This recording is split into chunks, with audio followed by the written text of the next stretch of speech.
Good afternoon, all. Call this meeting to order of the Ojai Basin Groundwater Management Agency. It is 5 o'clock. Today is January 25th, 2018. Let's rise for the Pledge of Allegiance. I pledge allegiance to the flag of the United States of America and to the republic for which it stands, one nation, under God, indivisible, with liberty and justice for all. Cece, can I get a roll call, please? Dan Breen. Here. Jim Schinch. Here. Russ Baggerly. Here. Johnny Johnston. Here. And we still have an open seat that we are tonight theoretically going to get closer to filling. Let's get the reports from the various members of the agency. It looks like the mutuals are first on the agenda, and that's me. So real quick, this is our first meeting since the fire, so updates are as follows. I ran into Peter, who runs Senior Canyon, and his words were, "We lost the canyon."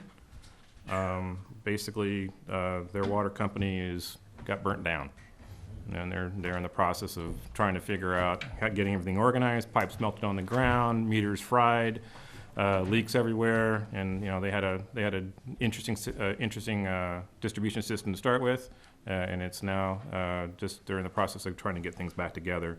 At Hermitage, I understand, made it all right. Their wells are fine. Our water company, Seattle Robles Mutual, we are also fine. We had a scary moment there when the power went out, and our well wasn't pumping and our tanks weren't full. As the fire evolved, we realized that we were the go-to spot to fill up water for all of the fire trucks because it was easy in and out of our neighborhood.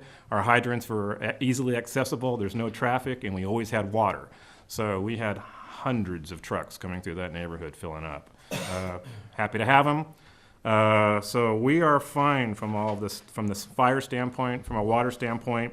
I imagine we'll get some well depths. I haven't run one in my own well lately, so I don't have an update for you. What's going on with the Ojai Water Conservation District? We met today. Most of my comments will come at other points. Discussed a couple of the items that are coming up.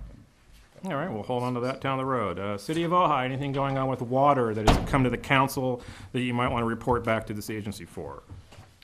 Well, the council has requested that if you or Russ or Jordan would be so kind as to possibly come to a council meeting and do like a 10-minute presentation on the status of the groundwater basin. That will make that happen. Okay, good. Not a problem at all. Right. And the only other issue that kind of relates to it, and I think Russ has probably got it too, this meeting we've been having with Steve Bennett's office. Yes. The MOU, I don't know whether that made it to this agenda, and I don't know that it's necessary. It's a non-binding agreement, but just the idea that everybody is cooperating for the mutual benefit of whatever that's going to be. We're all holding hands and going down the same road together, trying to figure it out? Well, yeah, and whatever you're doing or we're doing, if we can do it together and maybe get more out of it, is I think Bill Wyrie refers to that as leveraging our positions or something for the greater good. I think that's what he says. Has the city got a report or had a presentation from Casitas lately at any of its meetings? Yes, they did, not this last meeting, but 2 weeks before that. All right, so you guys are getting regular reports from the city that, Yeah, well, what I'm trying to council do, I would like everybody who's involved and interested, if they, since we're not the producer or purveyor of water, to just get the sense of what all of the different players, how they see it, All right, well, we'll certainly make time to get a presentation to the council so that, they can get a face to what we're doing over here. And I'm sure they're interested in the capacity of the basin and how much. We will make that presentation and get that information in front of you guys. Okay. What can you tell us about what's going on at Casitas Mutual Water? Russ. I can't tell you anything about Casitas Mutual, but I'll tell you about Municipal, excuse me. Yeah, right. And there's a T in my name, Dan, so it comes. There's a B in my name, but it's usually green, so. Yeah, you just gave me one. Yeah.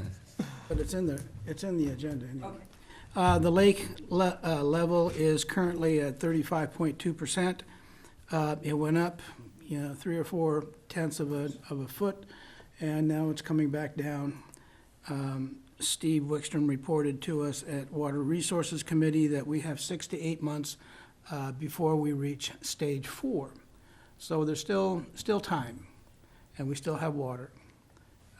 Stage 4 is not the end of the world. It means a 10% reduction in your allocation. When do you make those decisions about when you move to stage 4? In April. So in April, you review that in April, and then after a board meeting in April, you publicly state what the board's doing, and then we all know what's going to happen there? Everyone will know Perfect, thanks. if you pay attention. Is there any desire from the board to look at this and be more aggressive towards that stage 4? Or are you guys just going to hold steady on that until April and go with the 6 to 8 months? It's going to rain, and the lake's going to fill up, not to worry. So prayer is now an official public policy? And that, yeah, Russ that's, has spoken. that's the Sigma Wishful plan. thinking. Question on that, since full 30% of the lake's source water actually flows in from not roadways. Right. Version, and we're seeing so much. Maybe flow. 50%, And in different years, it's 100%. yeah. This may be one of them. We're seeing flow across the basins here on the surface waters. So there's a chance that we might see a good percentage increase in casitas from Coyote, Santa Ana, et cetera. Any information on that that you might have at your fingertips? Information on what the flow is? The flow coming into the basin, into No, the I'm lake.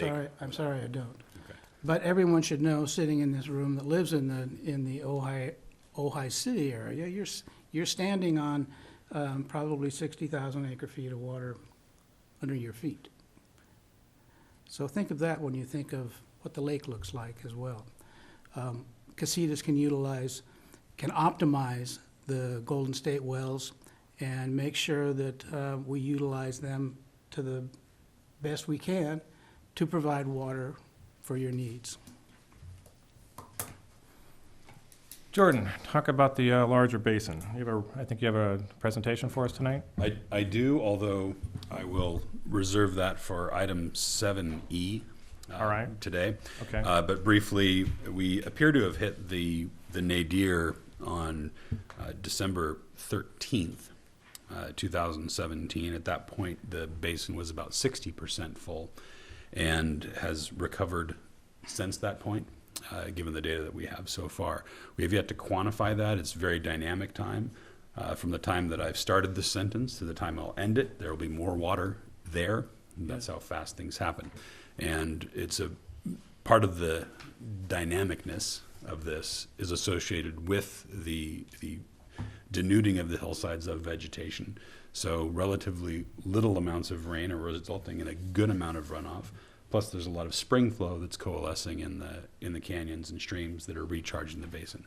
We're seeing that in all of the basins we monitor downstream from the scar areas, and it's completely fits the model of the cycles of fire and water, mud notwithstanding. That's a whole different issue that we're dealing with.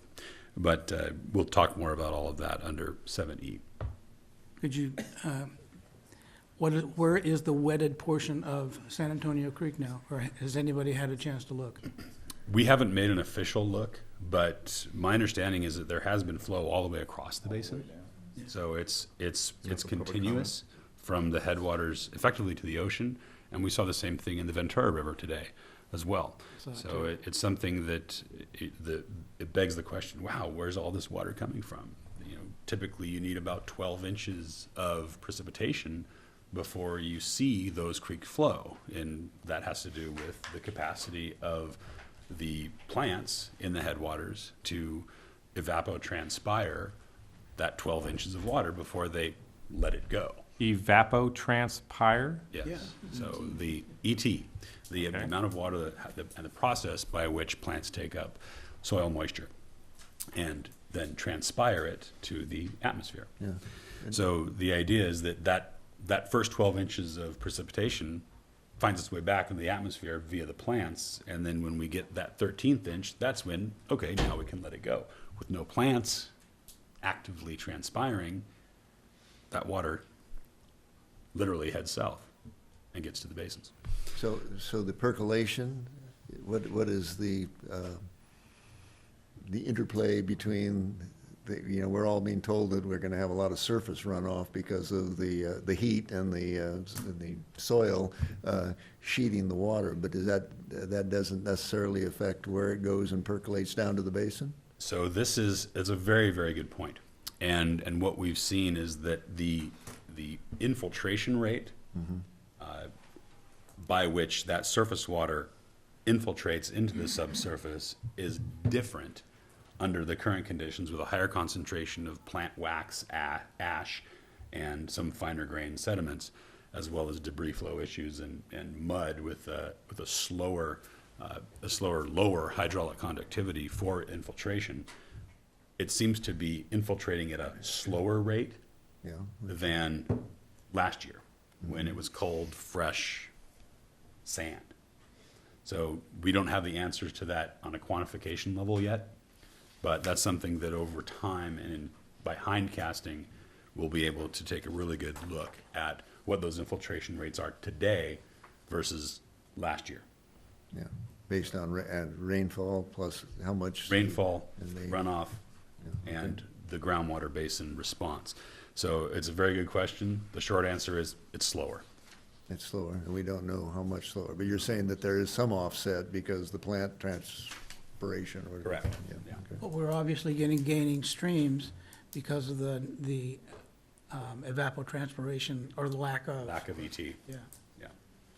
For a point of reference, where were we in capacity this time last year?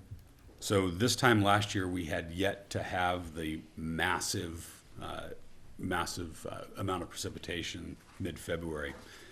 So I think we were still in the 40s in January 2017.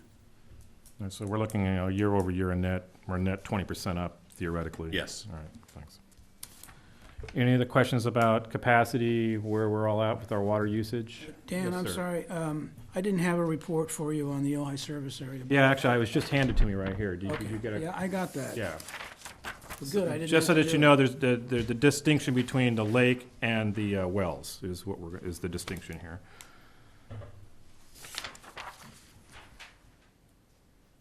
Did you want to put that in the record and talk about it, or just want No, I don't, because I don't know anything about it. to, okay. Move on then.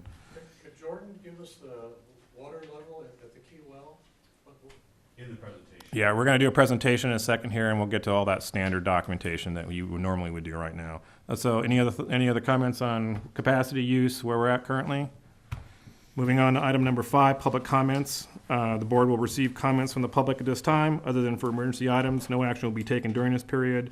Matters raised at this time may be briefly discussed by the board and will generally be referred to staff and are placed on a subsequent agenda. I have a speaker card here for Elizabeth Martinez. Come on up and tell us what you want to talk about. It's good news.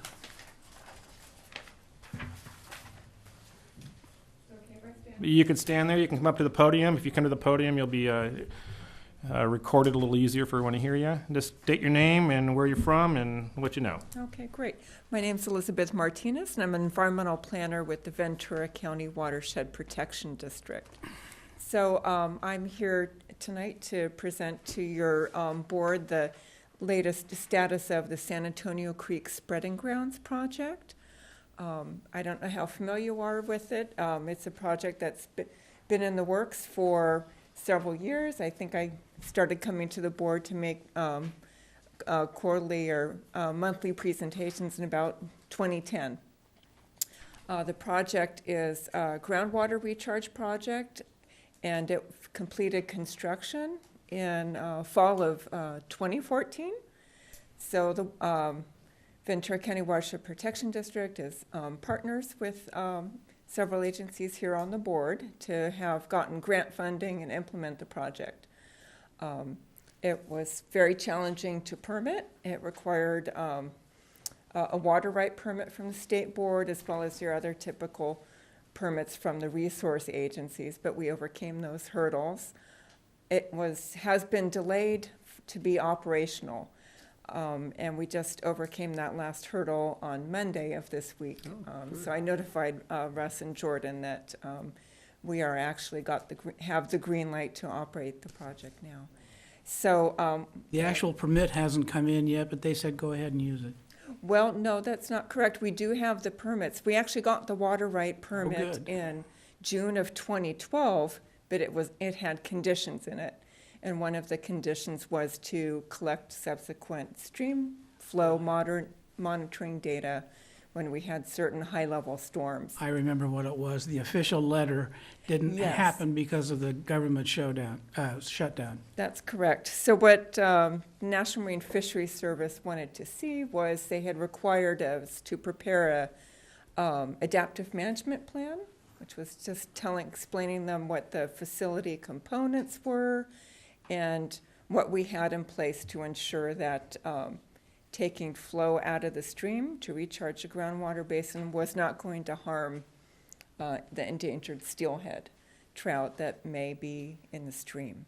So we prepared that plan, and we needed to update it with the latest monitoring equipment that we had installed. So they accepted that plan, and we got the letter this week that approved us to operate. So we've met our permit condition, and we can operate when the next rains come, and we generate enough flow in the creek to open the pipeline. So there's an intake structure with a pipeline, goes to 4 basins that were rehabilitated and 2 passive groundwater injection wells. And they'll go directly to recharge the basin. Terrific. So I can give to Cece a copy of the adaptive management plan if they wanted to see. Now just order the rain. Yeah, just, Thank you. There's a copy of their permit letter. Yeah, so now it's good news. So for the next rain, I'm very anxious to see how the facility works. We needed to install monitoring equipment that would make sure that we have at least a foot of depth in San Antonio Creek before we start diverting, because that's the minimum bypass flow required for the fish that they required. since we've got a few new members here, why don't you remind us of the obligations that this agency has to the success of this project? Well, we've partnered together for, before I started working on the project, to apply for the grant and to partner together during the design and construction phase. And there's also, I guess, a term in the agreement that said that they would be responsible for part of the ongoing operations and maintenance costs. So it may need to be revisited, that agreement. We've incurred some maintenance costs along the way, have not come back to your board to talk about accounting or cost sharing at this point yet because we haven't been operational. So I'm very excited to see this work and then, give you a status report on where we are. Annual maintenance costs they include if we need to do any work on the access road. There's a rock access road to get to the site. Right now, the basin within the intake structure, we had a lot of sediment in the water, and so it can fill up with mud and muck. So we've already taken a Vector truck to clean that out once, and then we're required to do monthly monitoring for the presence or absence of the fish during the diversion season. So there's a few. So when it's things. time to talk about the bill, are you going to come to us and make this an agenda item for us, or do we have to do that? Do we have to be proactive at that level? Whatever you think is appropriate. All right. And I'm sure I can get whatever level of management at the district to have those discussions with you. Thank you. Okay, thank you very much. Before, Any other questions? yeah, I do have a question. The recent fire, what were the detrimental effects of that on this project? Did they escape most of them? To date, we have not been able to operate. So if you can picture, the big concrete intake structure with a screen on it, and then there's the 2-foot diameter pipe, and it has a gate valve, so it's been closed. So the water that's come by has come in through the screen and just kind of sat inside that intake structure and then passed back out. So it did fill up with sediment. So even though now we are going to operate that, the pipe valve will come open, I'm thinking we'll get less sediment as it's passing, as the water's passing through. But it is detrimental that it is going to be having a large sediment load because of the fire. And that goes also to maintenance, right? Right. Yeah, okay. So it's not optimal, but I figure if it's going to function under these heavy sediment load conditions, then we're looking at the worst case scenario for at least the water quality as far as, you know. When it's running under optimum conditions, is there some kind of a calculation of rainfall versus infiltration or percolation into the groundwater basin?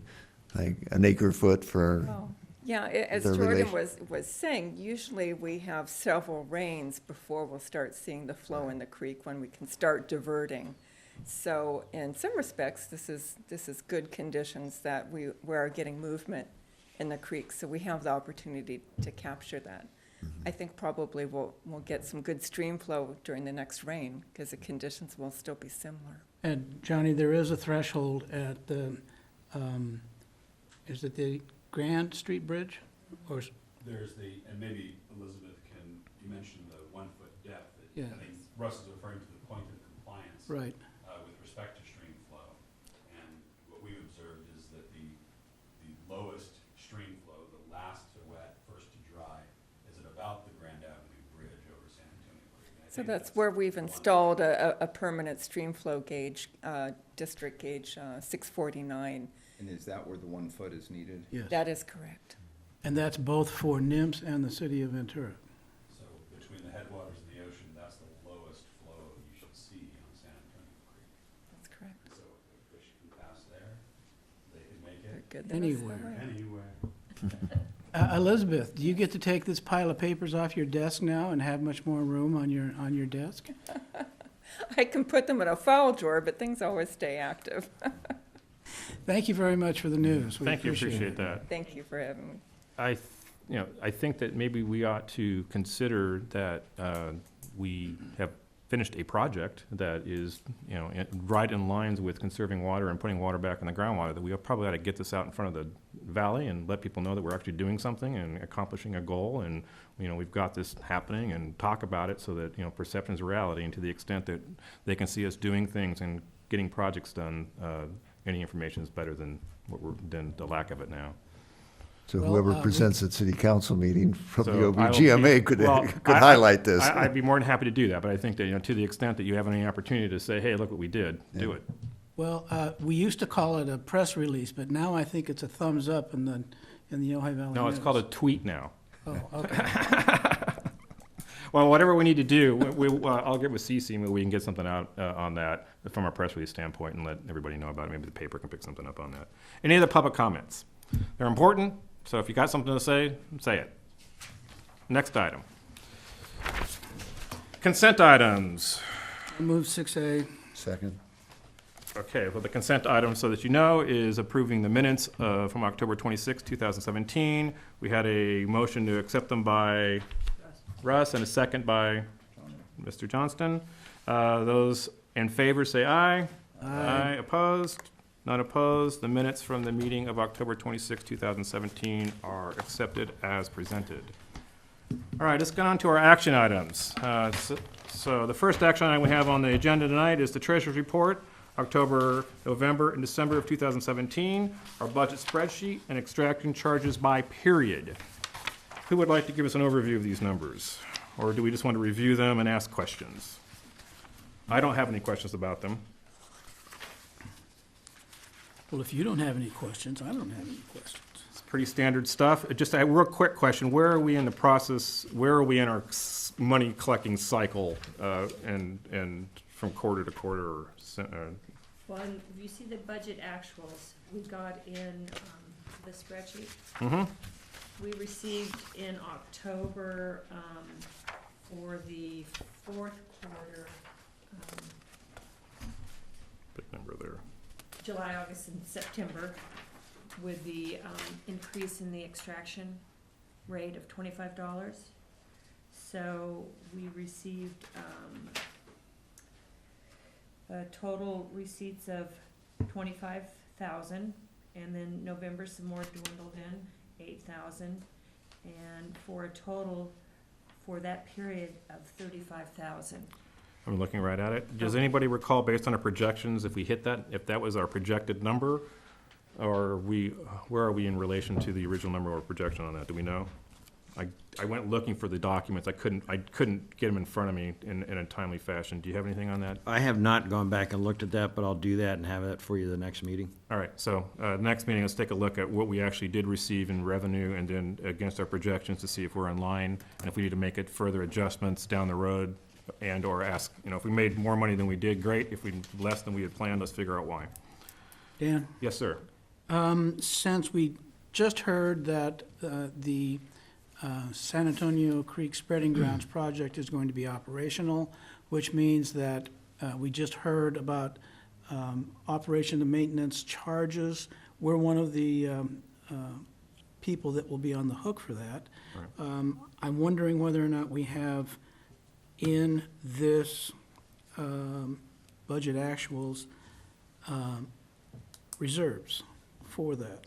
That was kind of what I was trying to get to, is what our obligations are going to be on that. I think that we probably ought to make this an agenda item and drill down on what our obligations are going to be on this and make sure we have those reserves. Yeah, that wasn't built into my calculations, and so we need to go back and take a look at that and Yeah.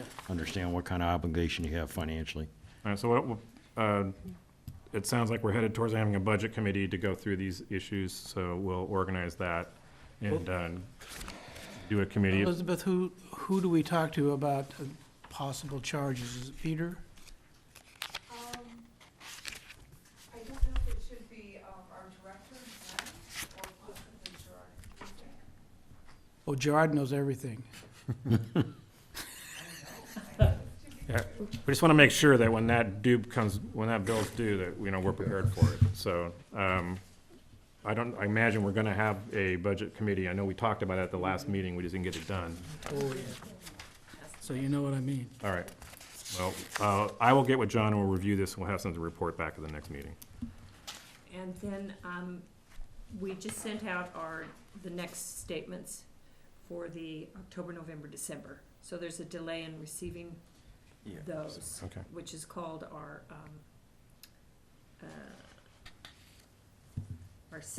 first quarter because of the water year. October, November, December is the first quarter of 2018. And we just sent those statements out with the wellhead charge on them. What was the delinquency from the last pay period from the wells? Who didn't pay? I mean, not in their names, but numbers of wells that still did not report. Do we know that? Probably about 25. 25 did not report. Yeah, you're probably gonna be slower on this one. It's normally you have those at the start of the month. I had about 5 phone calls, people wanting their reports, and we had to go back to the database, our database person, and have them redesigned to put in the wellhead charge. And December was a crazy month, so they Yeah, didn't get yeah, out that makes sense until of that. last Friday. Are the 25 that didn't report, or do we have the same people Yes. that just don't? And this board has made prior attempts to collect that money and has been unsuccessful? And does not continue to collect it, or is just lets this ride? I mean, everyone's paying, so how do we have 25 people, or we have regular people not paying? What are we doing about that historically? Well, I know what we can do, but what have we been doing? We still send them statements. Okay, I call them. all right. Some of them claim that return their report saying that their wells are abandoned. Okay, And some people refuse to pay. They just say, I'm not a part of this team. And that's probably around 10 that don't want to participate or say their well's abandoned. And we don't know if and then I talked to the county, and then a few of them, they get sold. I have to track down their new addresses. So that takes sometimes a little while. One took eight or 9 months to find. And so there's probably like 5 of those are, turnovers. And then, the other 10, some people are just chronically late. I finally get them, and Yeah, the chronically late are fine, as long as they pay. Yes. You know, that's fine. Dan? Yes, sir. Jordan, is there a certificate for a well that has been officially abandoned that comes from Watershed Protection District? Yes, there should be a permit that is signed off by the Watershed Protection District groundwater section. And so if somebody says they've abandoned their well, they probably mean they're just not using it, and it's still a threat to the basin for pollution. Or potential extraction without quantification. Yeah. it has to be destroyed. And- Permit is to be destroyed. Just to review some of an active well is one that is actively pumping at least 8 hours per year. An inactive well is one that is not pumping that 8 hours per year, but is either not equipped with a pump or is planned to be permitted or planned to be equipped. There's a non-compliant abandoned well, which is what these are effectively becoming, with no reported 8 hours and not a recent history of use. And there's abandoned or destroyed. There's really no distinction. If it's not used, it should be destroyed. Abandoned. And there's only one avenue, as I understand it, for this agency, and that's to ask Watershed, now close your ears, Elizabeth, ask Watershed Protection District to issue a notice of violation, which they don't do very often. We can't lien the property for the amounts due us? I don't know, we'd have to go over our, I know municipal water districts have that ability. I don't know about this agency. I'd have to go over the initial legislation. Yeah, we need to look at the ordinance and see what the ordinance provides in terms of enforcing compliance and penalties. I think the ordinance does authorize penalties. Whether or not we want to take that action or have another agency, may have to look at that. Up to the misdemeanor level, right? Or maybe not even that. I can't speak to that right now. We need to go and take a look at the ordinance. It's not an issue that we've Is, dealt with. is authorizing penalties is one and the same as also leaning for collection? Well, that's the issue. I think Yeah, you've got right. authorities for penalties, but I'm not sure you have authorities for collection. So we need to look at that in the ordinances. Yeah, okay. Mr. Canny, I can have you not- take a look at that for us, and we'll put this on the agenda for next time, and just take a quick look at what our enforcement, what our options are, because Yes. obviously the knock on the door and smile and be nice is the best approach, and we'll do that ad nauseum as long as we're getting some interaction from the folks. But at some point, we gotta draw the line in the sand and decide if we're going to pursue that with our resources, and whether or not it's proper for us to use our limited resources to pursue maybe 10 people that aren't, gonna help out here, and whether or not those resources are better put somewhere else. But, And who has the authority to require that the well be capped or destroyed? We whatever do. the proper term, we do? yes, And the county. Yeah, In the Ventura county. County Yeah, I is mean, it seems like that's the yeah, so there's, ultimate enforcement. Don't keep chasing a no account or a deadbeat, just yeah. the danger of pollution or someone being hurt. Well, let's get is- some official policy on this. I know that we did 15 years ago, when I was prior president, we knocked on a lot of doors, and, 90% of those problems got solved. And I imagine the 10% we didn't solve then might be part of the same people we're looking at now. So, we might have already solved this, and we might just have a bunch of folks out there that we decide that it is what it is, and if we can make a determination that they're not, sucking a whole bunch of water and not paying for it, that we might not want to dedicate resources to it. Yes, Cece? Well, and most of them are the 1 acre feet people. They're the small wells. That was historically what And- we found last time we did this, yes. And if the county can file the notice of noncompliance against their property, that would be, That's where the lien comes in then. Notice Yes. compliance on the property, then you can't sell the property because you got a compliance issue because you don't have a meter on your wellhead. that's it. That's probably the answer right there. There you go, Peter, just did your work for you. Then you can thank Cece. All right, I didn't mean to get off track there, but it's important that we collect all of our money. It's important we're all on the same, we're all contributing to the bigger pie. If it's the rule, it's the rule. We gotta do our best to make sure everybody follows the rule. Was there any other, where were we here? Lost track of us. I think we're moving, so, everyone done with looking at issues regarding extraction fees, budgets, monies? Any other comments?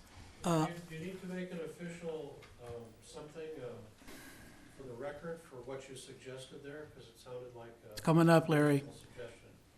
As far as my asking us to take a look at, asking our council to take a look at our enforcement issue, Yes. I can just ask him to take a look at the enforcement issue and he can report back. I can do that administratively. And I'll move that we receive and file 7A. All right. Second? Okay. All opposed? Passed. 7B, Resolution 2018-1, a resolution for the adoption of the wellhead fee. The board's to review and sign the Resolution 2018-1, adoption of the wellhead fee. So we read this into the minutes, I believe, at the last meeting, and if I recall, and it is now our opportunity to vote and approve and make this policy.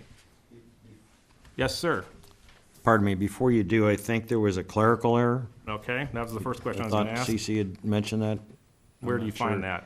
Well, originally, the board had directed that staff set the fee at $265. Is that right? No, Peter? no, the official notice that was sent out for the October hearing, and I believe it was sent out in August, was for a total wellhead fee of $260 to be billed in 4 quarterly increments of $65. And then the clerical error was with the agenda packet that went out for the last board meeting indicated some different numbers.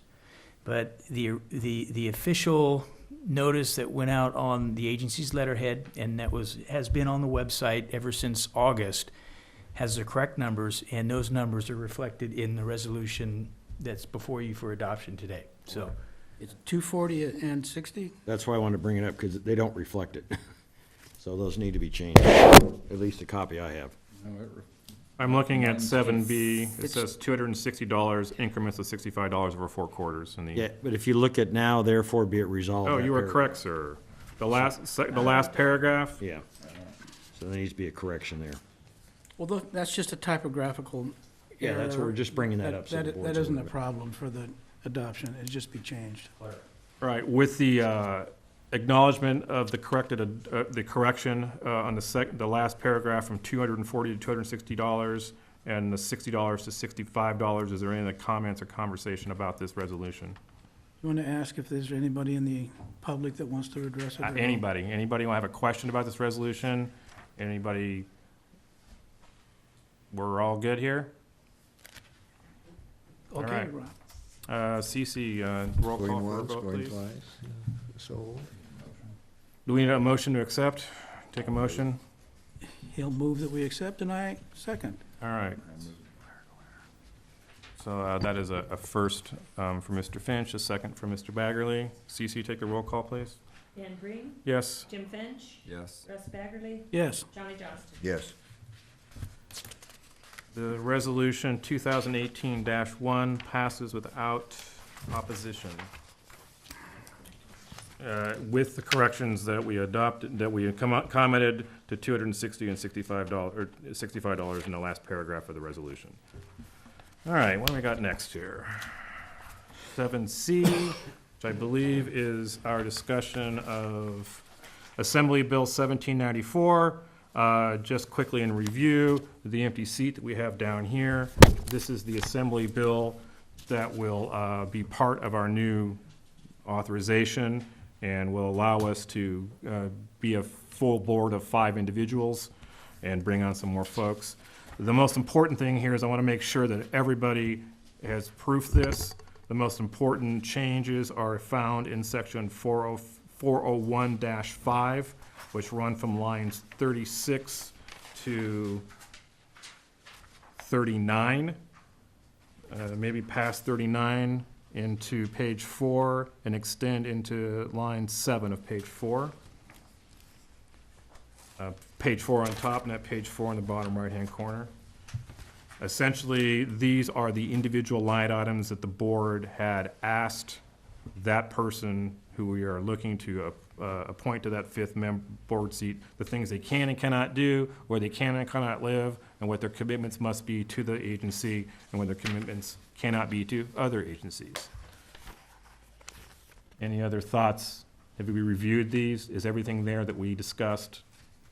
Peter, could you give a little update on what Jimmy sent us today? Yes, we did review, both Russ and I reviewed the draft. The first draft that Legislative Council provided us omitted one of the qualifications, specifically number 8. I'm sorry, it's actually number 9. That would be line 21 to 25.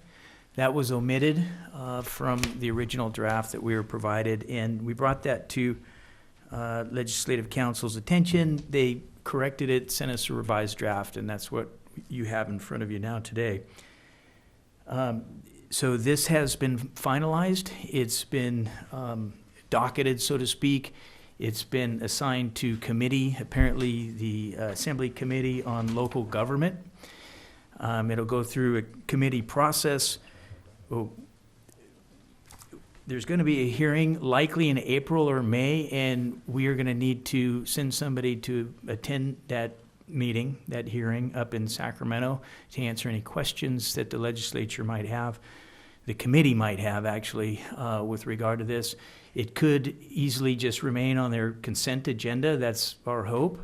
But if any one of the committee members wants to pull it off the consent agenda, they're entitled to do so, and they may have questions. And the representative from Monique Lemone's office recommends that we're actually up there to be able to answer some questions. So we'll need to decide, once we have a date, who would be the proper person to do that.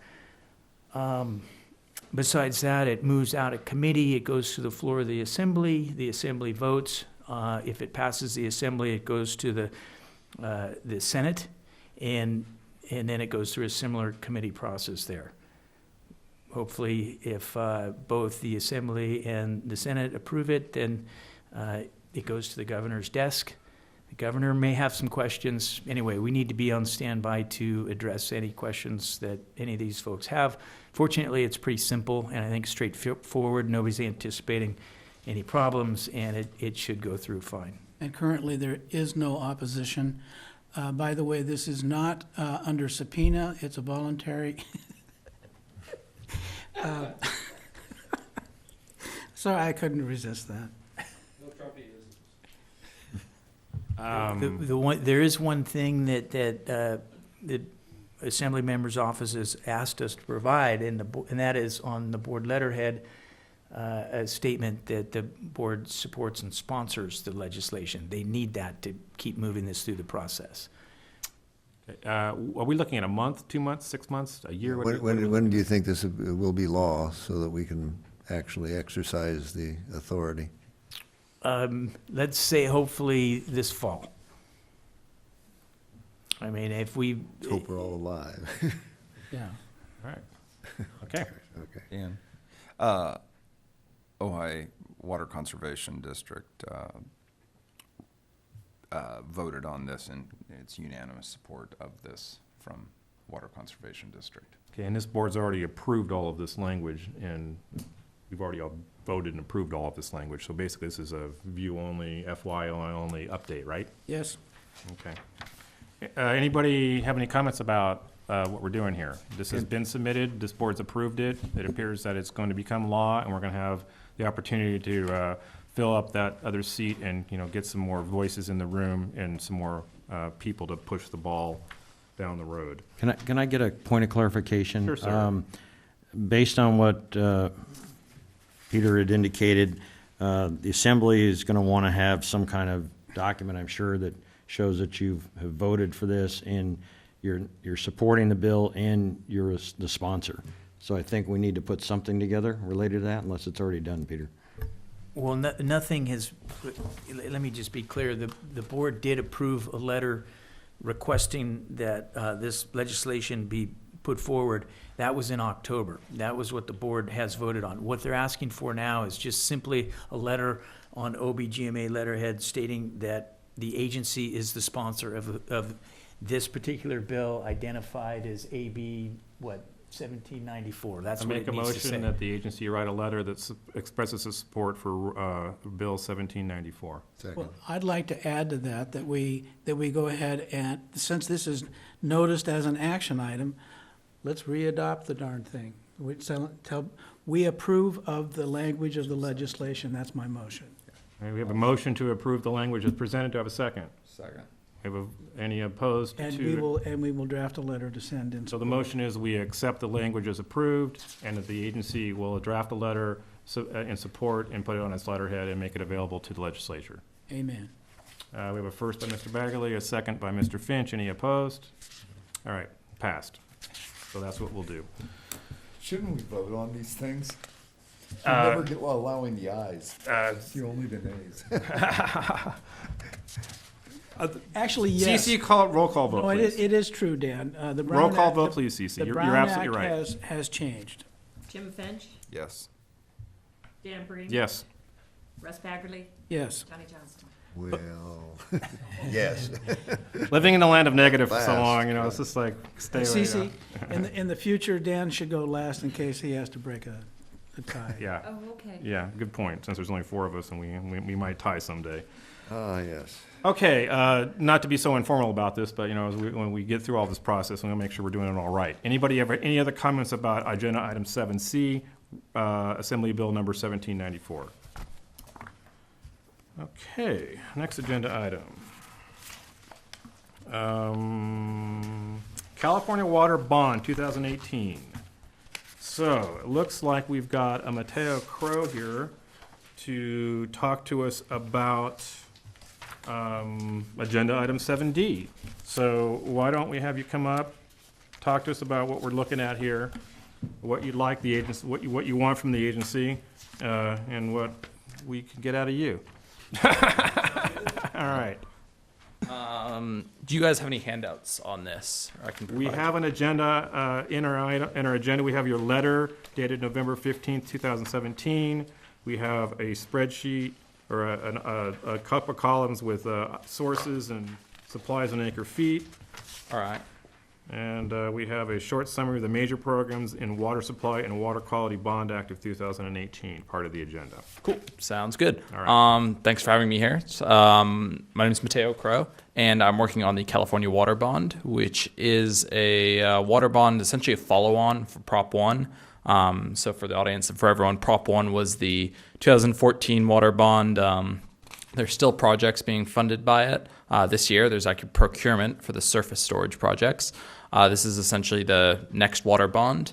Water bonds in California do pass about, I think on average, it's been about every 2.2, 2.3 years, but more recently, they've been farther apart and larger. So this bond is the largest water bond in state history. It is about $1 billion larger than Prop 1 after adjusting for inflation, so it totals $8.877 billion, and it funds a wide variety of stuff. The big categories are watershed restoration, fish and wildlife habitat, infrastructure repair, kind of the traditional urban water district programs like urban water conservation, stormwater. Stormwater is $550 million, wastewater recycling $300 million, safe drinking water and wastewater treatment for disadvantaged communities is at $750 million. And then for this agency, most importantly, there is $675 million for the implementation of SGMA.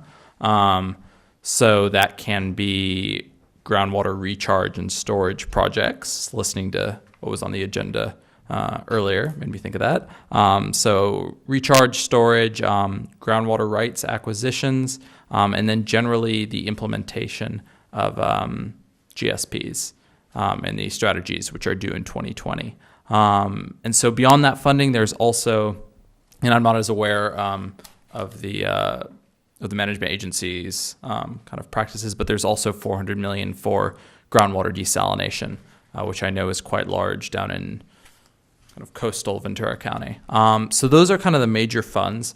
Also in Ventura County, as part of the watershed restoration funding, there is $10 million for projects along the Santa Clara River, and there's $80 million towards the removal of the Matilaha Dam.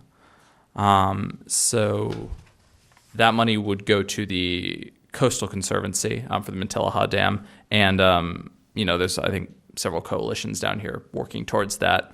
That's what it would work towards. So what we're currently doing right now is we are a citizens initiative. So we were not passed through the legislature. Actually, most water bonds aren't. Prop 1 was legislative. It started off independent and then became legislative. That could still happen with us, but who knows. But Prop 84 and Prop 50, the two bonds previous to that, were both, again, like this, citizens initiatives. And so what we're doing right now is gaining support for the bill. The bill will be on the November 2018 ballot. And up kind of through June, we're essentially doing public outreach. These are good opportunities to make agencies aware of what funding would be available. So when November comes and hopefully the bill passes, there will be, agencies will be what they can kind of access, and also to build our endorsement list and gain support. And given the groundwater funding in this, we are actively reaching out to GSAs and water districts across the state. Today I met with Ventura County, with City of Ventura, City of Oxnard. We're also working with Conservancy and Ojai Land Conservancy, and trying to kind of build up support around that. Cayuguas, we've also had communications with Upper Ventura River GSA, Ventura River Water District. Casitas, I've been speaking with Ron Merkling, so I think he's going to bring that to the board relatively soon. What we're trying to do is gain support with public agencies because It went yesterday. it went yesterday. Yeah, Oh, did it? approved it. You approved it? No. There we go. I'll email Ron and check it out with him. And so what this bill essentially is meant to do is to defray costs for local agencies such as yourself. So a lot of the bill is matching funding. Those requirements are waived in certain instances, certainly. Generally, depending on how critically overdrafted a basin is in terms of the groundwater stuff, and for disadvantaged communities. But these bond measures essentially allow local agencies to pursue projects they wouldn't otherwise have the strict funding to be able to do. So like I said, we're gathering support from around the county. Eventually we'll use that to hopefully gain the support of Limon, the other assembly members, all the way up to Congress. We've just kind of started our legislative outreach in the last 2 weeks. We've been working primarily with organizations before then. And so if all goes well, we're going to have a wide variety of organizations that have endorsed our bill, support it, have legislators as well, all types of civic groups, that sort of thing. We've currently been endorsed by ACWA, which is the Association of California Water Agencies. They represent 430 agencies across the state. We've been endorsed by the California Chamber of Commerce, a number of conservancies, environmental groups, Environmental Water Center on the environmental justice side. So there is pretty broad support for the bill. And so what I'm here today is to answer any questions that the board might have and ask for the endorsement of the bill from the board. So I'd like to kind of open it to questions. Dan? Yes, sir. Well, the $675 million for groundwater sounds great, but it won't affect this agency because we've never been on overdraft. Does that mean we're ineligible? Yes. Apparently. No, it did not. Stabilizing groundwater levels in overdraft groundwater basins, that's the way it's written. Yeah, so there is certainly, and talking from DWR, overdrafted basins are going to be priority. So if this basin isn't overdrafted, it's not going to be a priority. I would have to check again the exact language on that. Doesn't mean I but- don't support the thing. What I do find unfortunate is that there wasn't more money for integrated regional water management planning purposes and projects. It was pretty pitiful. So yeah, to kind of provide background on that. So this bill, the only IRWIM funding is $5 million for continued coordination and administrative costs. So it's essentially to keep IRWIM going, but there's no money towards actual projects. Our mentality behind that, it was considered, and IRWIM is kind of tricky to put on a citizens initiative. SB5, the people who created IRWIM are very involved in SB5, and there's currently an effort to take SB5, which is the June Parks and Water Bond Bill, and there's 240 million of funding there that is very loose language, which the legislature gets to do. And there's a current lobbying effort to designate that IRWIM money. But there was no IRWIM money in that bill. There's none in ours because when we do this, we require a lot of kind of broad support and legitimacy from the public. And with IRWIM, it is kind of a black box. And especially along the Central Coast, I'm from Monterey County, and IRWIM has been immensely popular there. There's a lot of support for it, but it is also essentially allocating money to these regional bodies, and no one really knows where it's going. So with this funding, there are certainly IRWIM agencies, I guess, groups are planning. I've actually talked to some that are planning to kind of apply as an IRWIM group for funding. So there isn't going to be specific IRWIM funding available, but you can apply through your coordinated group for urban water conservation, stormwater, wastewater recycling, kind of whatever is of interest. There are a few. Yes. So there's nothing stopping this agency from applying for grants under this bond, even though they're outside of the groundwater specific 675 million. Just in looking at this, I see about 6 different avenues that would certainly fit our groundwater management plan: agricultural water conservation, data management, stormwater management, land management for water yield, fisheries restoration, and water and specific habitat improvements for fisheries. Yeah. All certainly in the wheelhouse here. The language is generally quite general. It's pretty wide, so that a lot of agencies do qualify. The only restrictions I believe there are on stormwater, but it just limits it to public agencies, which you guys are one of. Public agencies, essentially county or city or regional public agencies, but that would still kind of fall under your auspices, I guess. Yeah. Okay.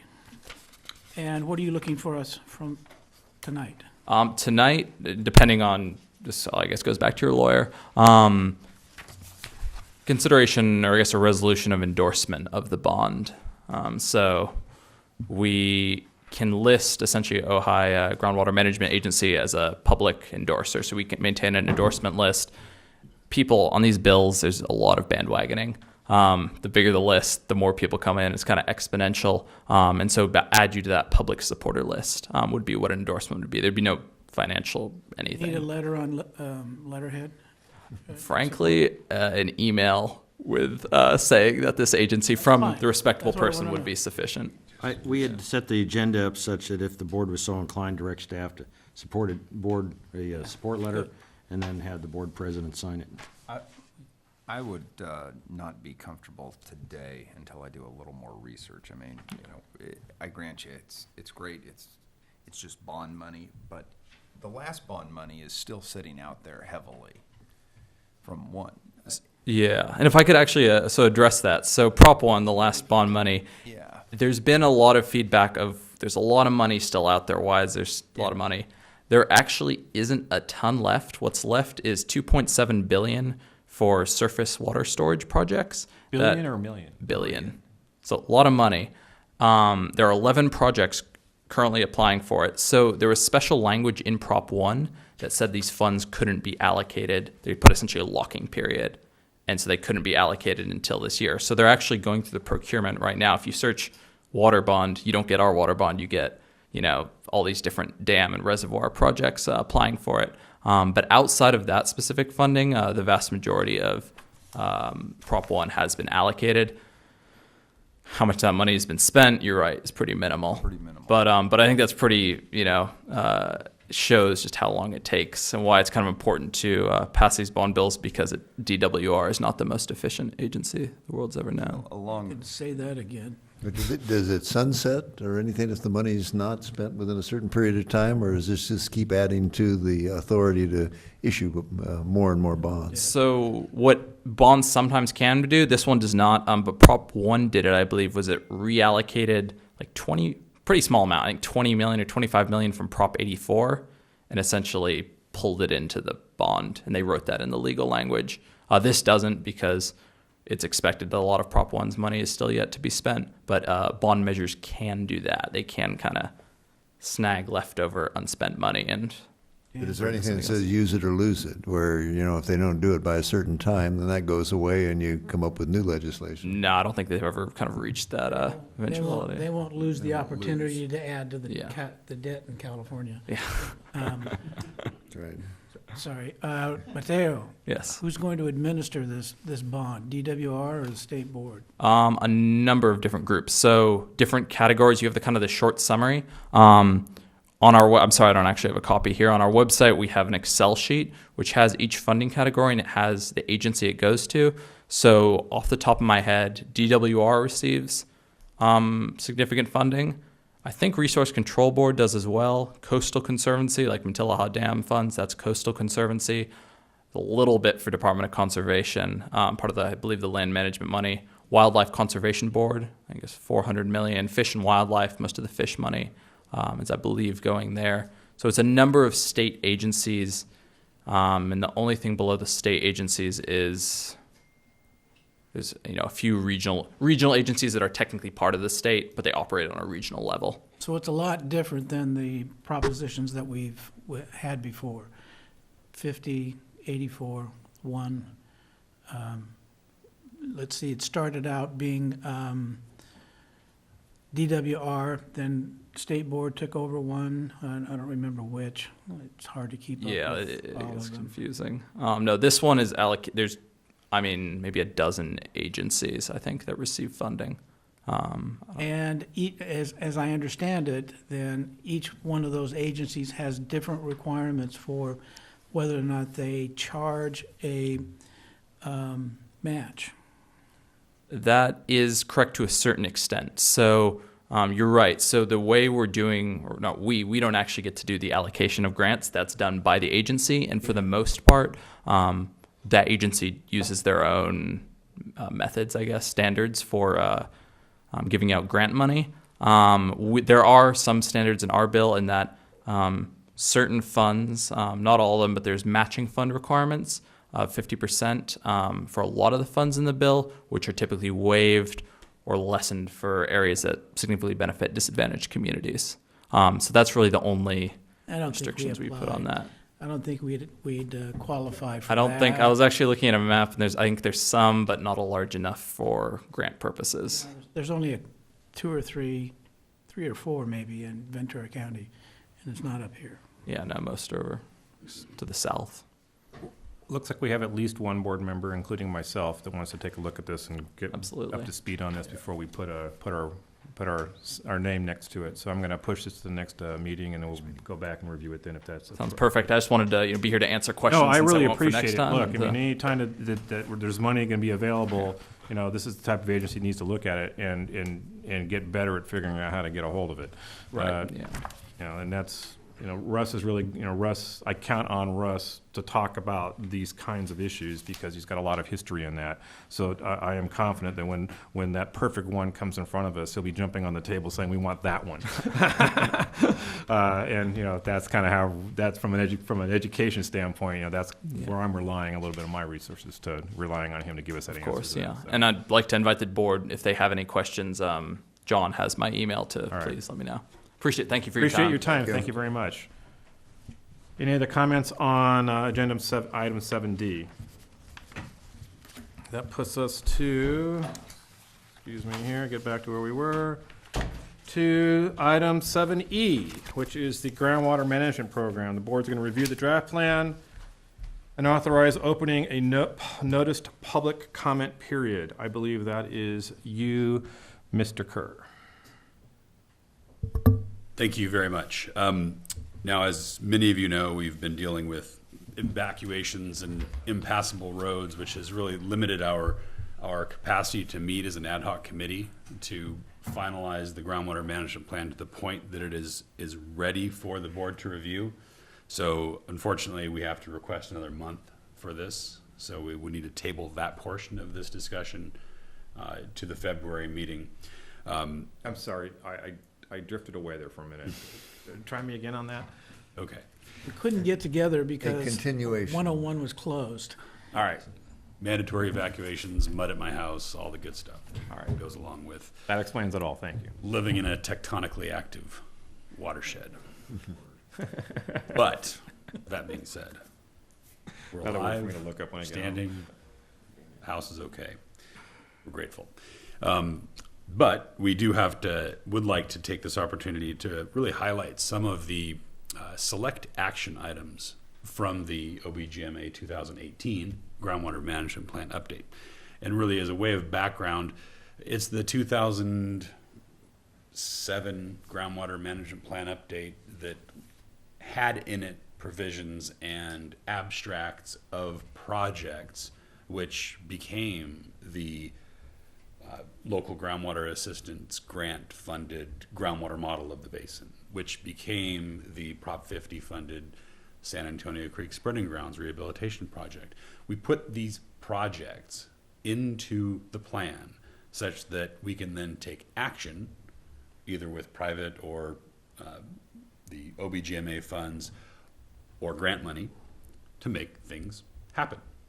And what I wanted to do tonight is kind of talk a bit about what we've done and how we're paying attention to these things in compliance with the groundwater management plan, and then bring about a handful of relatively new ideas, some of which could fall under the purview of future bond monies down the road, and talk about some of the partnerships that could find their way to supporting these programs. So that being said, wanted to talk about the basin conditions first, and then talk about these groundwater management plan action items, namely the inside program. Stay tuned. The depth discrete monitoring well near a discharge site of the basin. We have a great one at the San Antonio Creek Spreading Grounds Rehabilitation Project. We need more. Recharge in town, contour farming conversions, and summer is for pools. So, without further ado, to answer the question of where we're at today, and unfortunately, largely because of highway closures and access issues, we actually have this hydrograph for the Key Well from this time last year to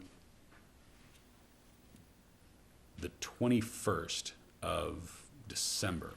And what you'll notice on this is that we see the big uptick on the blue hydrograph. This is water levels measured every 90 minutes.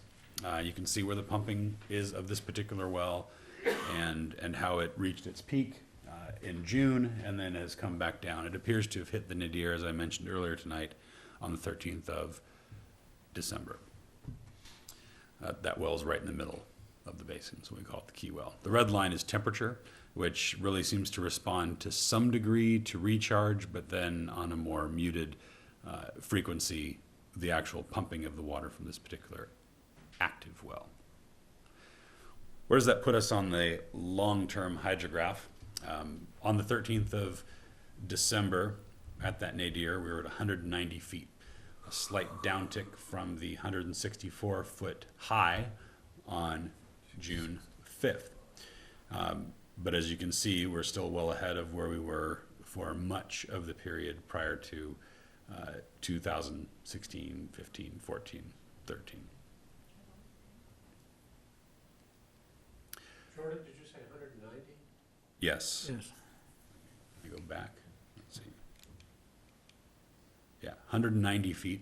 That was at the low point in December, and it's come back up since then. We just haven't quantified that due to the access issues. That's the key well. That's the Key Well.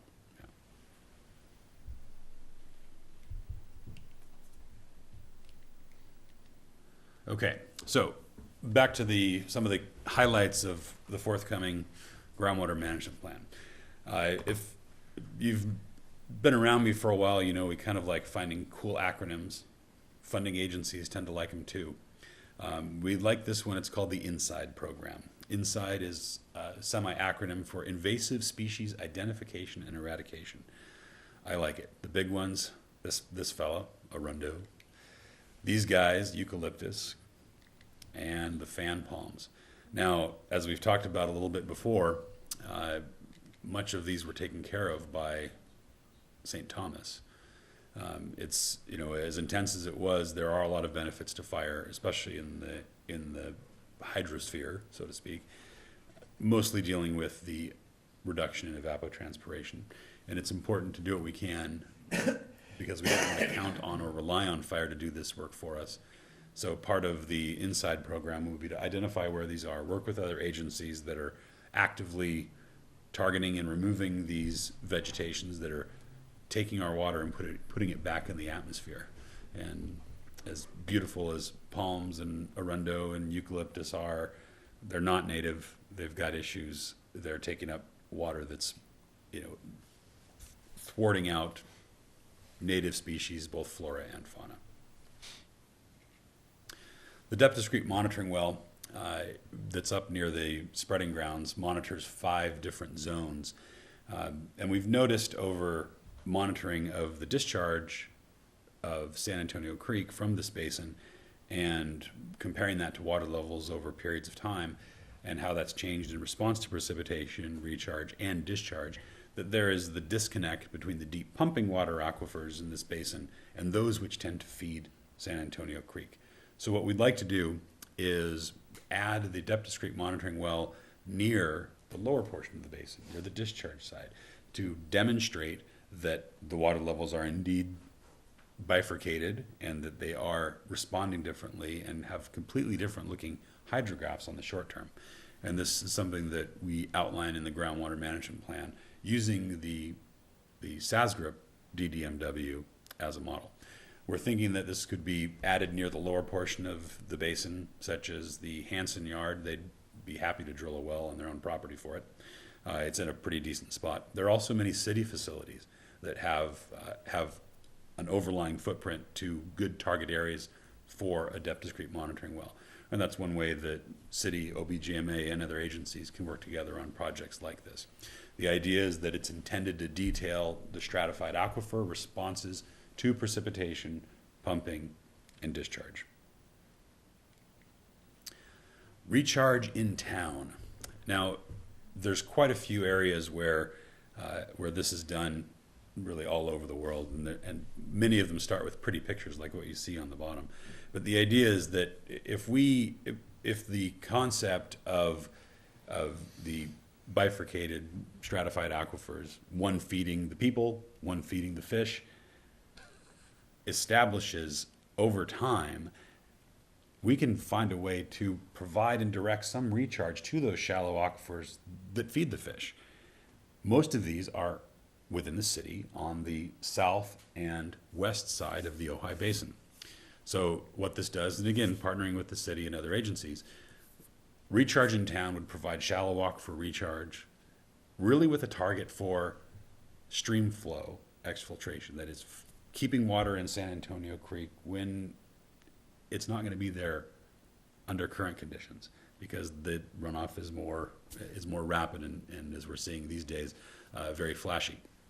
It maximizes urban action. You can maximize public awareness in this. People will see a project in town and know, hey, something's going on here.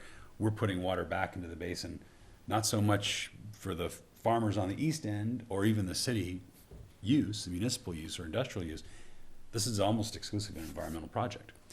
It can be multi-purpose. You can have an amphitheater that is a spreading grounds when it's wet, but it's a place to play music when it's dry. Maybe even a skate park. Skate park here could be incorporated into that. There's also a flood control component to such projects, and of course, city property and partnerships are critical. Other cities, Santa Barbara inclusive, has turned streets, parks, parking areas, incorporated into these kind of infiltration galleries. And we know we have some projects in the city like this and higher up in the watershed. Contour farming conversions, something that is in the groundwater management plan. You'll read all about it, but here's a comparison in one area where this went to work. Where you conduct contour farming, you have the capacity to, and it's not done very frequently with citrus and avocado because it tends to be, my understanding, and Jim, you can fill us in more on this, it's fraught with different challenges than, say, tea or row crops.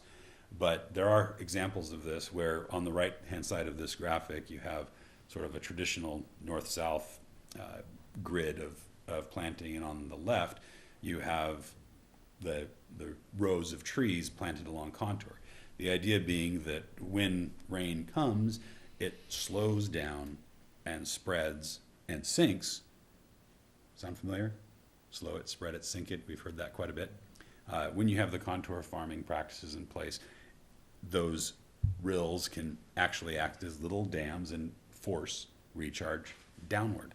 Whereas if they're straight down north-south and you've got a steep south-facing slope, you get rivulets in between the rows of trees, and that water runs off much more quickly. You can just count the number of components for recharge, stormwater, et cetera, that are benefits from this kind of practice. Summer is for pools. Something that is going on obviously everywhere in the Ventura River watershed is very close, a very close eye on steelhead habitat. The major link being discharge from this groundwater basin vis-a-vis, as we discussed just now, mostly from shallow aquifers to San Antonio Creek. The idea being that once that water leaves the basin, it's in the creek and it's going to go up and down in areas that are relatively thin or thick packages of alluvium. Some of it's subsurface, some of it will flow on the surface, and there will occasionally be pools. October of this year, I took this photograph of a really cool pool. You can see how the bedrock, this is just past the discharge point of this basin, the bedrock tilting there on the left. It's a fairly decent pool. You've got, I observed fish swimming in this one at that time, but there wasn't a lot of flow elsewhere in the creek, all the way downstream. So the idea in the previous photograph was that's an artificially created pool with relatively abundant natural debris damming the flow there, creating a pool that steelhead are used in their rearing, and this is something that is available because the groundwater is present, flowing in at a relatively low rate. You can create somewhat artificial pools for that habitat to sustain some of those species. So these are the kind of thoughts that we're putting into the plan, and some of them may become projects someday. It'd be great to see that. But it provides an outline for input from this agency and others to identify projects they support and then go pursue funding when available from grants and other sources. And really that's what a groundwater management plan should be all about. A plan for action so that things can get done. Thank you. When are we going to see the draft? Next month. So yeah, we're looking at next month. Roads are open. Okay. And our ad hoc committee can get together.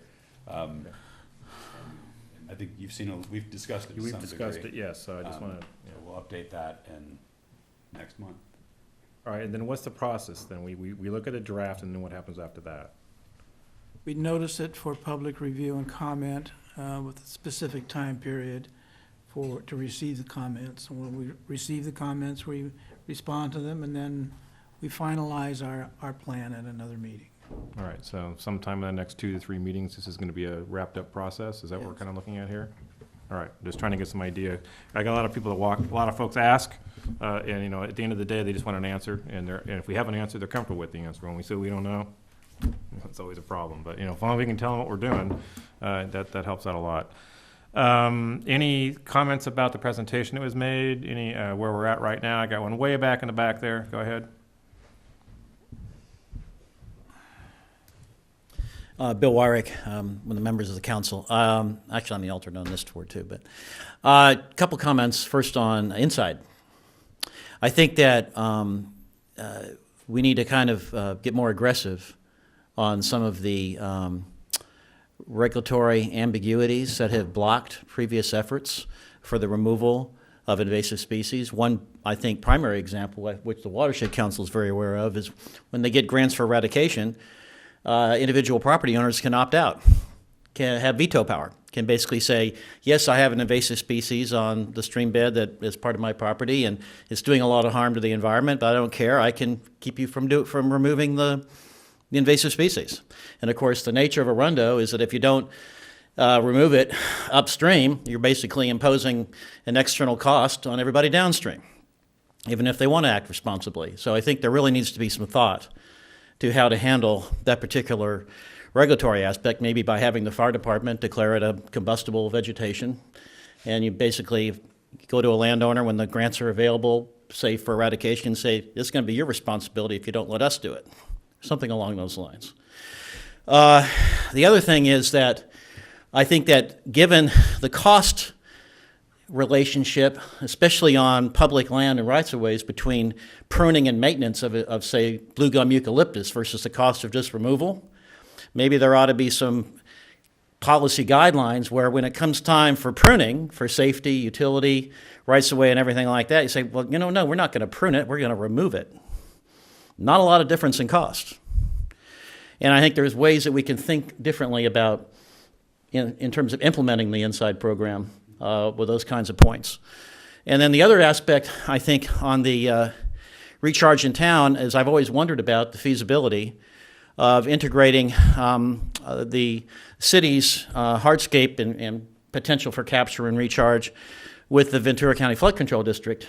To what extent can you, for example, soft bottom the channelized barrancas and stream beds that without compromising their ability to convey floodwaters, to integrate into those type of strategies. So I think we need to think differently about some of our flood control channels as well with that respect. So just some comments. Look forward to working with the city on that. Any other comments about the presentation? About the pools, I just don't want us to start thinking about the reintroduction of beavers. Really? I thought that was a Look. good idea. Let a couple of 15-year-olds, let a couple of 10-year-olds loose in a river one afternoon, you'll get a dam bigger than any beaver will build. So, yeah, we can figure that out. In our plan. Yeah. Put that in our plan, right. Okay. 7E would be our groundwater management plan discussion. We're going to move on to our next agenda item. Thank you, Jordan, for that. Look forward to seeing the final version, getting this plan. I know you've been working on it really hard. Get this approved, get it in front of us, get funding, get it implemented, and, get at it. So that's exciting. A 7F, discussion of hiring a general manager for OBGMA. Before we get into that, I got a couple thoughts on this. As an agency, we all have other responsibilities. I'm a volunteer. I run a small water company, and I run another company that pays my bills. We all have jobs here that we find ourselves chasing other things. One of the things that I find is that we have plenty of great ideas. We have plenty of legislative ability to do what we want, but sometimes the implementation of that, the follow-through of that, doesn't always get to where we want to be. And it's not our fault. It's just because we're busy, and we're all busy. We're running a city, we're running a water company, we're running orchards, and in our free time, we're trying to figure out how to deal with water.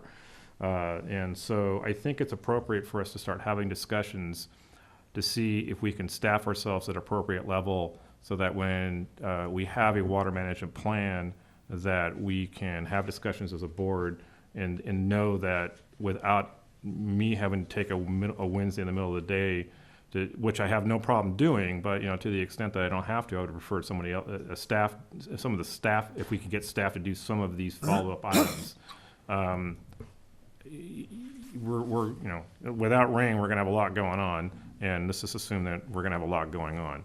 So I wanted to make sure that we're appropriately staffed to find the funding, implement the plan, and then be good stewards when we have a larger crowds and we have people asking us questions, that we're able to demonstrate that we are actively doing things as opposed to actively meeting and talking about doing things. So that's just where I'm coming from on that. This was not my idea, but I don't have any issue. I'm glad it's on the agenda. I don't know where it came from and whose idea it was, so I appreciate that it got here. So that's kind of where I was thinking. My thoughts on that. I just wanted to get that out there so when we were going forward. Before we get into the drill down on this, anybody have any overall high concept ideas about what I just talked about? If what I'm saying makes sense, if that's crazy, we can do it with what we got. What do you think? We've been talking about this for a long time. Cece does a great job for us, but she now has two jobs. for groundwater management agencies. And this agency needs some direction and overview and some relief for Cece, because she's busy. She's always done a great job, but this is not a reflection on Cece at all. It's just that our responsibilities and what we have to do now and in the future is getting much more complicated. And I'm tired of writing the ordinances for this agency. I want to say, John, make it so, or somebody else. So, like you said, we're all busy. And while we bring some expertise and some institutional knowledge to this board, we need some direction and some organization and some contemplation and some execution. So I put it on the agenda. All right, thank you. You're welcome. And John and I were going to try to get together and come up with a game plan for what this might look like. But with the fire and the everything else, I didn't get to do that. So I'd like to suggest we put together a ad hoc committee of Dan. And John, would you be willing to help draft put together a concept for a part-time general manager with Dan? Do you have time? Actually, not. How do you feel about a part-time general manager? You know, it's, I fully get what you're saying. I sit on other places, other boards where it's voluntary and you trying to get the things done gets difficult. The difficult thing is, you know, as a person who writes big checks to this organization, the financial side of it is the consideration. But given what we've got with the groundwater plan coming up, I get it. I think it's worth pursuing. It might be some, you know, maybe we get to a point where you get back to an autopilot on a sustainable plan and, Right. and it doesn't. But at a part-time, you know, at a part-time thing, yeah, let's explore. Well, I'd be willing to work with Dan to come up with a concept, a work plan, and some ideas about what it might cost us. Yeah, job description, cost, Yes, and bring it back to the board, have a discussion about it, see what we want to do with it. Is that okay? I have no issues with that. I think our next 6 months are going to be super busy here, because he just has difficult decisions to make. We're going to have a plan from the agency to deal with, so we're going to have a lot of moving parts. And I think a lot can get accomplished with our plan and with somebody that we can, you know, say, this is what we want done, you know, Yeah. and get these things done and get us moving down the road so that we're an active board, actively looking at, you know. And frankly, I am looking at changing his title from consultant to part-time general manager. You and I can write that up, and we'll have the discussion. We'll bring it back to the board and have a discussion about that. John, do you have any thoughts on? Well, any of I this? just want to share, and just so the board knows, you know, I'm not looking, you know, I didn't ask for this, but certainly if the board decides that I'm the person you'd like to Oh, assist John, in I this. recruited you. Yeah, I Come know on, you did, don't but, back but out. I didn't ask for it. I know. And, you know, and I'm real sensitive to the issues of your finances.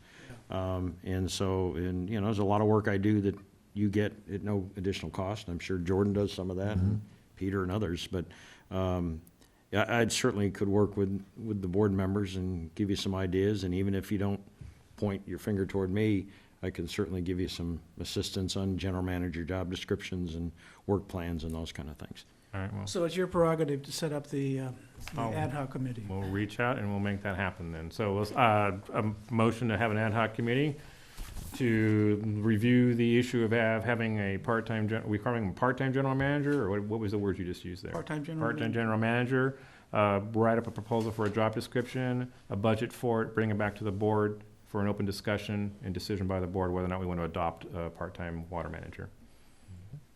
Great, thank you. All right.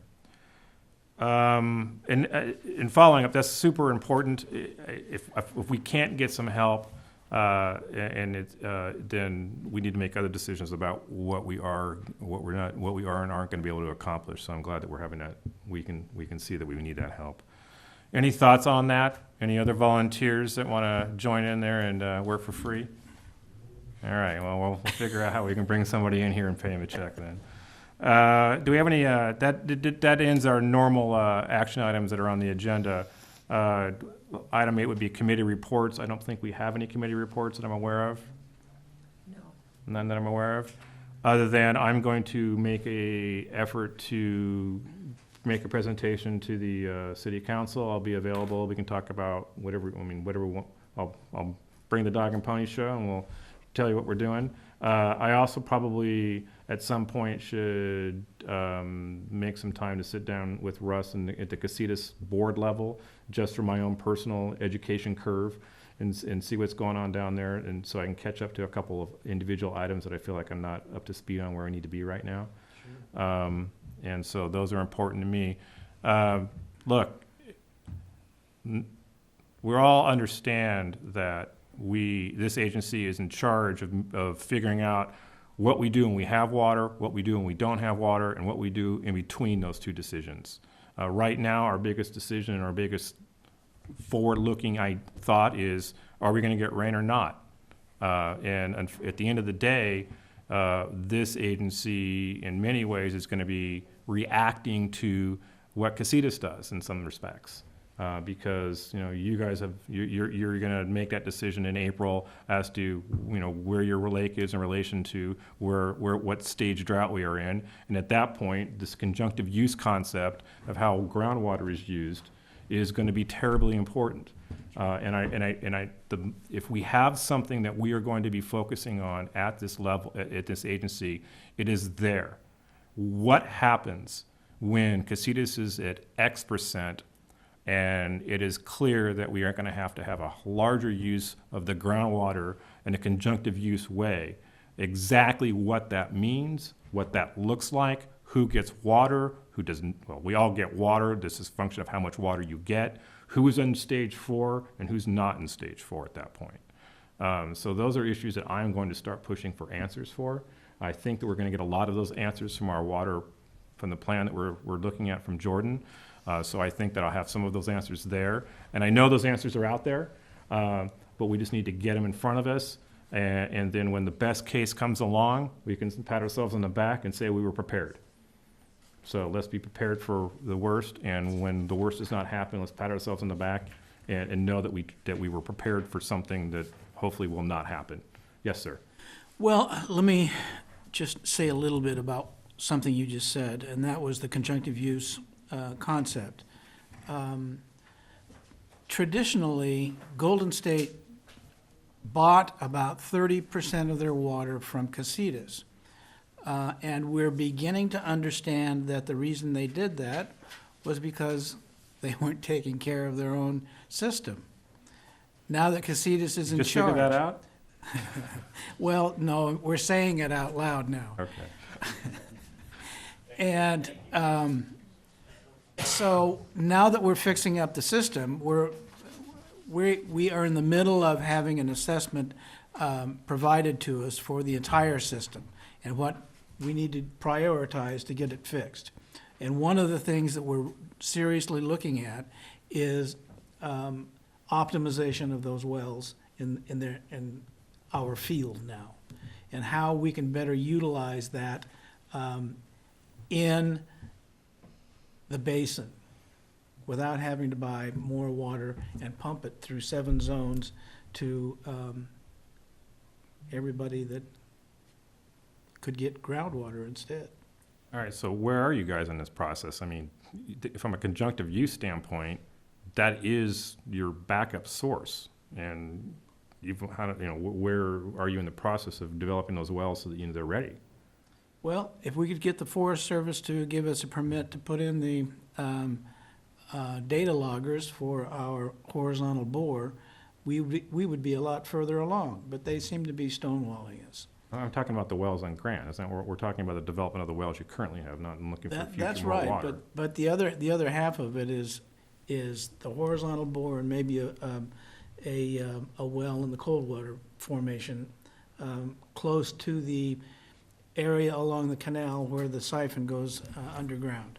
So there are things in the planning stage. We're moving along. When we get the assessment of the entire system, and we know more what we have to do to optimize the wells, we will do that. Great. Anything else? Is optimizing the wells mean you're gonna suck more out of the basin? And utilize it right here, yes. So Jordan's chart is gonna be a little different It by might, X amount. it might. Well, you know, math tells you yes. I mean, if that's the purpose of the conjunctive use concept. I mean, if there's not any, if we're not using lake water, we're using groundwater, and if we're gonna use groundwater, it's gonna go down. So that's the conversation we're having, is to figure out, you know, how, are those wells gonna be ready for you to supplement that need? Because there clearly aren't now. And, you know, or you don't, I don't get the impression you feel that they're ready to No. produce the amount of water you need. No, So definitely not. seems like there They're should not in real be, good shape. you know, Even the new one, a they, big red fire on top of that at the Casitas level, where that should be a top priority. You know they're bad. Any well guy could tell you that. Any well guy could fix it for you. right.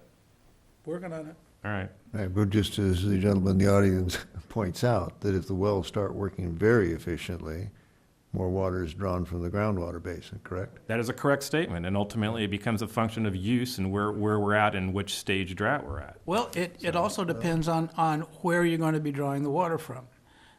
If we actually figure out that we want to go even deeper into the saline water and put in a small treatment plant, then we're going to be drawing down water, more fresh water can get in there and be utilized. So there are options. But the concern shouldn't be that they're going to use those wells. That's what they own the wells for. And so the concern's shouldn't be placed on where they're going to use, that they are going to use those wells. The issue is, you know, how are those wells going to be used in a process of distributing the water to the valley? And that's ultimately what the issue is. And that's called the conjunctive use agreement, which we will be working on. Right, but it does change, you know. Changes certain- everything. The base year or the trends, and therefore the idea of safe yield or whatever, if suddenly the dependence on the basin here is being pumped to serve here, which it hasn't in the past, we've been using the backup of the lake for some time, and we need to balance that, right? Is that part of the That's what idea? needs to be hammered out as an agreement. But it doesn't Conjunctive change safe yield, No, it just changes what's coming out. right. And Safe the yield agreement is would the protect same. the safe yield. And if I may, you know, the optimization, as I understand it, is a holistic concept. It improves the efficiency of existing wells. It targets the decentralization of the pumping, not into one big, deep cone of depression, but into areas that Yeah. have less effect on water levels elsewhere, and minimize the amount of energy required to lift that water. And as Russ mentioned, if it is determined to be feasible to target that deeper, more brackish water at the very deepest portion of the Ojai Basin, extracting that rather than the fresh water on top and treating it, really could be a boon for the basin as a whole, because they're removing out the salts. It's effectively a desalter project, where they take out the salty water at the bottom and allows fresh water to recharge that in a way that really optimizes the basin as a whole. So I think this agency should be keeping an eye on this. I look forward to seeing that optimization report and implementation. Well, you'll probably write it. What are you talking about? Again, we have a lot of, I'm glad this agency is here. I'm glad we have the folks that we have on here. I'm glad that we can sit in a room and have these discussions and looking for solutions that we know we need to look for. And I'm impressed that we're much more active now in talking about these decisions. I know you always have been, but now we got to do something about it. And I want to get back to those days where we can just have these half-hour meetings and move on. But we're not in that. We're not doing that right now. So here we are. Anybody else have any other questions? Any other comments? Any other things that I didn't cover? All right, our next meeting is going to be held on February 22nd, 2018, 5 o'clock here. With that information, this meeting is adjourned. Thank you for attending.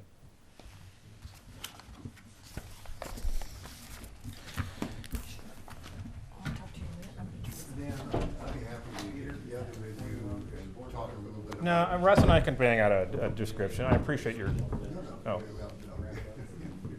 Oh, okay, I'm sorry. What, okay, I'll apologize for that part. See you later. No, on the idea of